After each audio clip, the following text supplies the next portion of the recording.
ദിലീപിന്റെ വിഷയത്തിലാണ് അതിൽ ചില അപ്ഡേഷൻസ് ഉണ്ട്. കാരണം ഈ CCTV ദൃശ്യങ്ങൾ കൈമാറുന്ന സുലേഖയുണ്ട് വിവരങ്ങൾ. സുലേഖ, ഈ VIP സന്ദർശനവുമായി ബന്ധപ്പെട്ട് നേരത്തെ കോടതി പറഞ്ഞിരുന്നു CCTV ദൃശ്യങ്ങൾ കൊണ്ടുവരണം, ഈ കുട്ടികളും സ്ത്രീകളുടെ അവകാശം ധ്വംസിക്കുന്ന തരത്തിലേക്ക് ഇടപെടരുതെന്നൊക്കെ പറഞ്ഞ് വലിയ വിമർശനമായിരുന്നു. എന്തൊക്കെയാണ് അതിന്റെ ഏറ്റവും പുതിയ വാർത്തകൾ, വിവരങ്ങൾ? അജിൻഷാദ്, എന്തായാലും ഹൈക്കോടതി ഇടപെടലിന് പിന്നാലെയാണ് ഇപ്പോൾ ദേവസ്വം ബോർഡ് വിശദീകരണം തേടിയിട്ടുള്ളത്. ഉദ്യോഗസ്ഥരോട് ഇത്തരത്തിലുള്ള വിശദീകരണം തേടിയിട്ടുള്ളത്.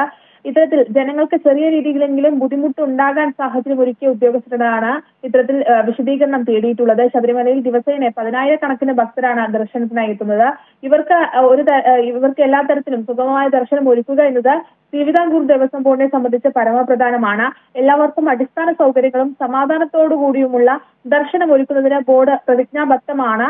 അതുകൊണ്ട് തന്നെ ഇനി ഇത്തരത്തിലുള്ള സംഭവങ്ങൾ ആവർത്തിക്കാതിരിക്കാനുള്ള മുൻകരുതലുകൾ തിരുവിതാംകൂർ ദേവസ്വം ബോർഡ് കൈക്കൊള്ളുമെന്നത് തന്നെയാണ് ഇപ്പോൾ ദേവസ്വം ബോർഡ് അറിയിച്ചിട്ടുള്ളത്.